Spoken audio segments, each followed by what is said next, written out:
Hi friends, आप सभी कैसे हैं। मुझे उम्मीद ना पूरा विश्वास है कि आप सभी अच्छे होंगे और अच्छे से अपना पढ़ाई वगैरह कर रहे होंगे। चलिए बिना टाइम वेस्ट किए आज भी हम लोग क्लास इंग्लिश का ही लेने वाले हैं। वैसे बता दूं कि आज से पहले 3 क्लास ऑलरेडी मैं यूट्यूब पे ले चुका हूं और तीनों वीडियो सबसे पहले आप देखिए, उसके बाद आपको ये वीडियो सबसे ज्यादा समझ में आएगा। यदि आप नहीं देखे होंगे तो उन तीनों वीडियो का लिंक मैं इस वीडियो का डिस्क्रिप्शन में डाल दूंगा। सबसे पहले इसको देखिए, उसके बाद इस वीडियो को देखिएगा।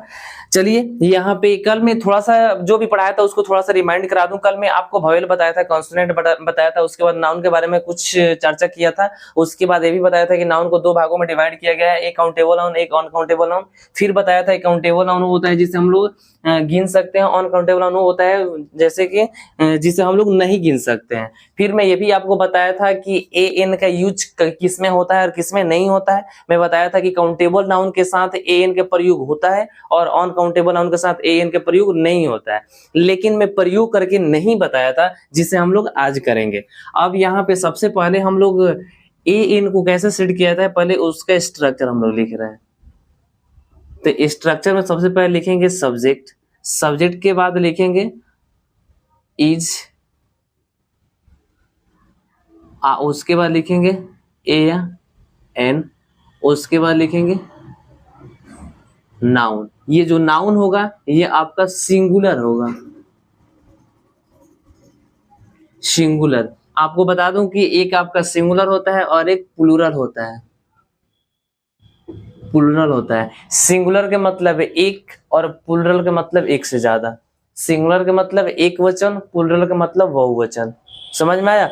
तो यहाँ पे नाउन वैसा आना चाहिए जो एक को रिप्रेजेंट करता हो, एक से ज्यादा को रिप्रेजेंट नहीं करता हो, वो हमारा सिंगुलर नाउन होगा। ठीक है। अब यहाँ पे जैसे मान लीजिए कि एग्जाम्पल के तौर पे मैं लिखूं कि यह एक कलम है, यह एक कलम है। अब यहाँ पे सबसे पहले यह का लिखेंगे दिस, पढ़ा दिया हूं। दिस के बाद क्या लिखना है, इज के बाद ए या एन, दोनों में से कोई एक। लेकिन इसके ऊपर डिपेंड करता है कि ए आएगा कि एन आएगा। तो यहाँ पे सबसे पहले कलम का हम लोग लिखते हैं, कलम का होता है पेन, और उसके बाद इस पेन का फर्स्ट लेटर कॉन्सोनेंट है, तो कॉन्सोनेंट है इसलिए यहाँ पे एन नहीं आएगा, ए आएगा। वोवेल रहता तो एन आता, लेकिन कॉन्सोनेंट है इसलिए ए आएगा। तो this is a pen. Clear है।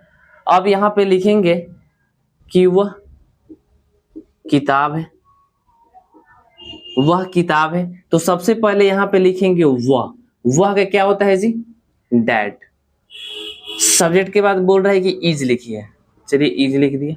इज के बाद बोल रहा है कि ए एन में से कोई एक, तो इसके ऊपर डिपेंड करता है। तो सबसे पहले किताब का हम लोग बुक लिख दे रहे हैं, और उसके बाद ये बी जो है आपका एक कॉन्सोनेंट है, और कॉन्सोनेंट के पहले ए आता है, इसलिए हम लोग यहाँ पे ए लिखेंगे। That is a book. Clear है। अब यहाँ पे लिखेंगे कि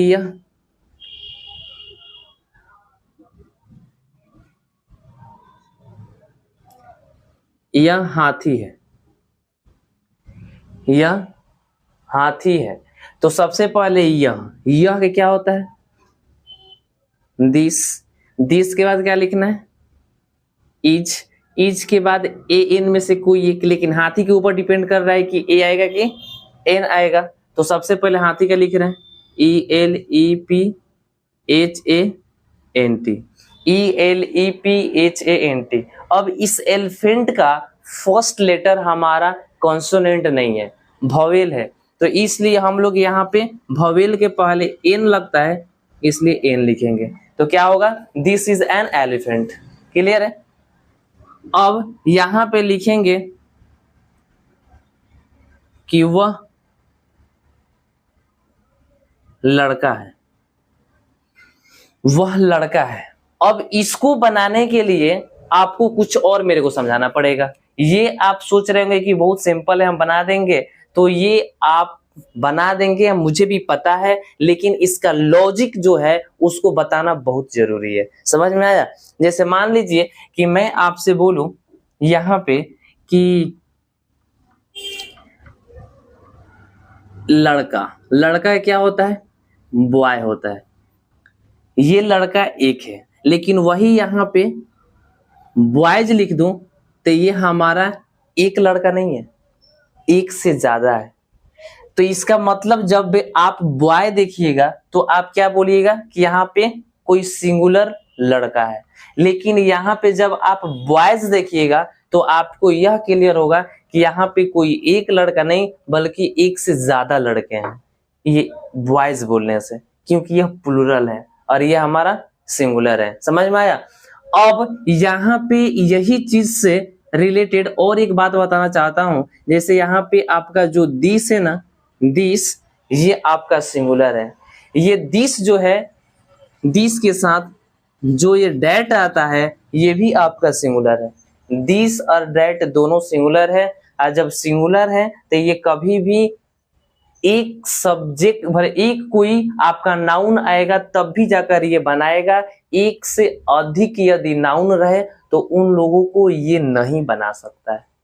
यदि एक कोई, जैसे किताब एक है इसीलिए यहाँ पे डैट आया है, कलम एक है इसीलिए दिस आया है। यदि कलम एक से ज्यादा रहता तो यहाँ पे दिस नहीं आता। यदि यहाँ पे किताब एक से ज्यादा रहता तो डैट नहीं आता। यदि हाथी जो है ये एक से ज्यादा होती तो यहाँ पे दिस नहीं आता। उसी प्रकार से यहाँ पे ये हमें यह क्लियर हो रहा है कि दिस और डैट जो है ये कभी भी एक नाउन के लिए ही आता है, एक से ज्यादा के लिए नहीं आता है। समझ में आया? अब जब एक के लिए ही आता है तो आप बोलिएगा कि एक से ज्यादा के लिए क्या आता है, तो एक से ज्यादा के लिए दिस के जगह पे दीज आने लगता है। जब एक से ज्यादा नाउन हो, किताब के जगह पे, ये किताब के जगह पर एक से ज्यादा किताब हो, 2 3 4 5 किताब रहे तो दिस के जगह पे दीज आने लगेगा। समझ में आया? वैसे ही एक किताब हो तब तो डैट, लेकिन एक से ज्यादा किताब रहे 2 3 4 5 6 7 तो उस जगह पे डैट के जगह पे दोज आने लगता है, दोज आने लगता है। समझ में आया? तो यहाँ पे हम देख रहे हैं कि इस वाक्य में यहाँ पे लिखा है कि वह लड़का है। इस वाक्य में क्या एक लिखा हुआ है? ये जो एक इसमें दिख रहा है वह एक, यहां भी एक छोटा है, वह एक किताब है, दैट इज अ बुक। ठीक है, देखिए इसमें भी एक हम नहीं लिखे हैं,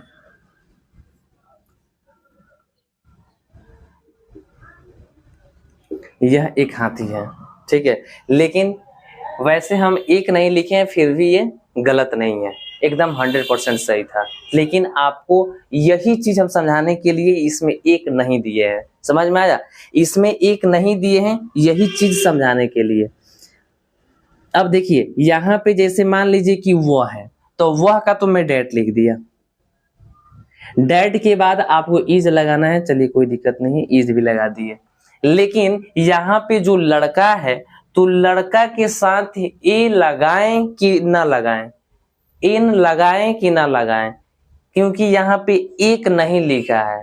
तो देखिए वैसे आप लोग किताब वगैरह में देखिएगा ना, जो ट्रांसलेशन का बुक वगैरह होता है तो उसमें ए या एन नहीं दिया होता है। लेकिन मैं आपको ये जस्टिफाई कर दे रहा हूं कि जब वह और यह से कोई भी नाउन को बताया जाए और यदि आपको लगे कि वह जो नाउन है, जो लड़का है, चाहे जो हाथी है, चाहे जो किताब है, चाहे जो कलम है, जिसे आप गिन सकते हैं, और वो जब एक का रिप्रेजेंट होता हो वहां पे तो आप बिना किसी हेजिटेशन के ए या एन लगा सकते हैं।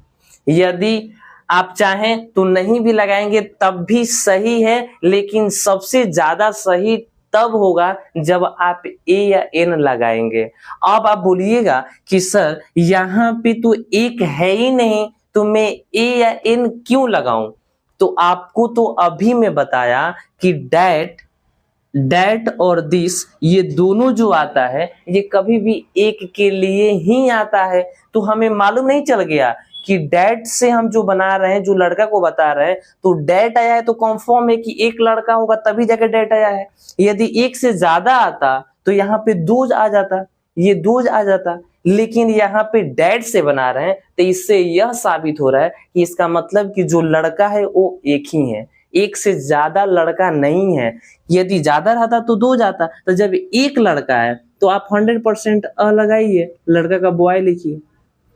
अब आपको ये मालूम चल गया होगा कि यहाँ पे एक नहीं था तब भी सही था, और यदि एक में दे दिया तब भी सही है। यहाँ पे एक नहीं था तब भी सही था, और यदि एक फिर से में दे दिया तब भी सही है, कोई दिक्कत नहीं है। ठीक है, अब बोलिएगा कि सबसे ज्यादा सही किसको माना जाएगा, तो मैं बोलूंगा कि सबसे ज्यादा सही आप जिसमें एक रहे या ना रहे, आप ए या एन लगाएंगे तब जाके सबसे ज्यादा सही है, क्योंकि हमारा ये तो बता दे रहा है ना, ये दिस और डैट बता दे रहा है कि ये कभी भी एक के लिए ही आता है, तो इसलिए हमें कोई दिक्कत नहीं। अब आपको ये तो क्लियर में बता दिया था कि किसी भी अनकाउंटेबल नाउन के साथ ए या एन का प्रयोग नहीं होता है। जैसे यहाँ पे हो कि वह पानी है, वह पानी है, अब वह का मैं लिख दिया डैट, डैट के बाद लिख दिया इच, अब पानी क्या लिख दिया वाटर। अब बोलिएगा कि सर यहाँ पे डैट जो है यहाँ भी तो डैट आया है, तो ये भी तो बता रहा होगा कि पानी एक है। नहीं, आपको ये बता दूं कि अनकाउंटेबल नाउन के लिए जो जिसे हम लोग नहीं गिन सकते हैं उसको भी बताने के लिए दिस डैट आता है, लेकिन आपको तो मैं पहले ही जस्टिफाई कर दिया था कि वैसा नाउन जिसे आप नहीं गिन सकते हैं उसके साथ आपको ए एन का प्रयोग करना ही नहीं है। और आपको ये भी बता दूं कि अनकाउंटेबल नाउन के साथ दिस दोज का भी प्रयोग बहुत रेयर केस में ही होता है, नहीं तो दिस डैट से ही बनता है। समझ में आया? तो इसलिए आपका अनकाउंटेबल नाउन के लिए जब ये आएगा दिस या डैट तो इसके साथ ए एन का प्रयोग नहीं होगा, और वही जब काउंटेबल नाउन के लिए दिस या डैट का प्रयोग आएगा तो ए एन का प्रयोग आपको करना ही पड़ेगा। यदि नहीं कीजिएगा तो फिर कुछ परसेंटेज में आपका गलत माना जाएगा। सबसे ज्यादा सत्य जब भी होगा जब आप ए एन का प्रयोग करिएगा। ठीक है, अब थोड़ा सा ये भी आपको बता दूं कि ये जो ए और एन है इसका प्रयोग नाम के साथ नहीं होता है, नाम के साथ इसका प्रयोग गलत होता है। जैसे मान लीजिए कि मेरा नाम है जीपी सर, मेरा नाम क्या है जीपी सर, तो यदि आपको बताना हो कि यह जीपी सर है तो आप this is a GP sir नहीं बोलेंगे। यदि बोलेंगे this is a GP sir तो वह गलत हो जाएगा, आपको बोलना पड़ेगा दिस इज जीपी सर। समझ में आया? यदि वही मेरा नाम छोड़कर और कुछ बुलाना हो तो क्या बोलिएगा, लड़का बोलिएगा तो लड़का इधर आओ, या फिर ये बोलिएगा कि सर इधर आइए। तो यहाँ पे यदि मेरा प्रोफेशन क्या है टीचिंग, तो मैं एक टीचिंग कराता हूं तो टीचर भी हूं, टीचिंग जब कराता हूं तो टीचर भी हूं, तो आप टीचर बोलिएगा तो उस टीचर के साथ ए या एन के प्रयोग होगा। लेकिन वही जब मेरा नाम बोलकर पुकारिएगा बुलाइएगा तो वहां पे ए एन के प्रयोग गलत माना जाता है। मेरे स्कूल का नाम डायनेमिक पब्लिक स्कूल है, तो यदि आपको बताना हो कि वह डायनेमिक पब्लिक स्कूल है तो आप that is a dynamic public school नहीं बोल सकते हैं, वह गलत होगा। आपको बोलना पड़ेगा that is dynamic public school.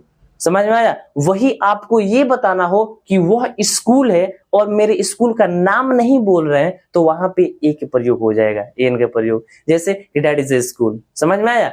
यदि आपको मान लीजिए कि किसी गांव का नाम बताना हो कि वह देवरिया है, तो देवरिया एक गांव का नाम है, तो आप ऐसे नहीं बोल सकते हैं कि डैट इज द देवरिया, वो गलत होगा। आपको बोलना पड़ेगा डैट इज देवरिया, और वही आपको ये बताना हो कि वह गांव है तो वहां पे गांव को, ये नाम नहीं ना है गांव, तो इस गांव के साथ ए एन के प्रयोग कर सकते हैं, डैट इज अ विलेज। समझ में आया?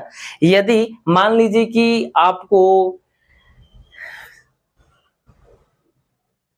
कोई पेन ही बताना है। जैसे मान लीजिए कि ये सपोज कीजिए कि कोई कलम है और वो कलम आपका फास्ट लाइन वाला है, वो फास्ट लाइन का कलम है, तो आप बोलिएगा कि वह फास्ट लाइन एक कंपनी के नाम है, तो आप बोलिएगा कि वह फास्ट लाइन है, तो आप ऐसे नहीं बोल सकते हैं कि that is of fast line, वो गलत हो जाएगा। आपको बोलना पड़ेगा डैट इज फास्ट लाइन। लेकिन वही बोलना हो उसका कंपनी का नाम छोड़कर सिर्फ ये बताना हो कि वह कलम है, तो आप ऐसे बोलें, आपको बोलना ही पड़ेगा कि डैट इज ऑफ पेन। समझ में आया?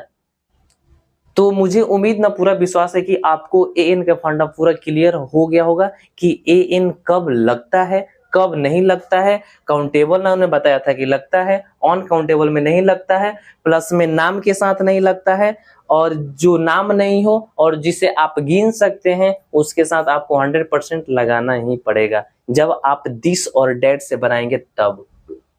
क्लियर है? एक बार देख लीजिए और इसे स्क्रीनशॉट कर लीजिए। और ज्यादा नहीं पढ़ना है, थोड़ा थोड़ा ही हम लोग पढ़ेंगे जो कि हम लोग के दिमाग में सेट होता रहे, और डेली ऐसा वीडियो आता रहेगा। यदि आप मेरे वीडियो को लाइक नहीं किए तो जरूर लाइक कर दीजिए और इस चैनल को सब्सक्राइब भी कर दीजिएगा यदि आपको इससे कुछ सीख मिल रहा होगा तो। Thanks for watching.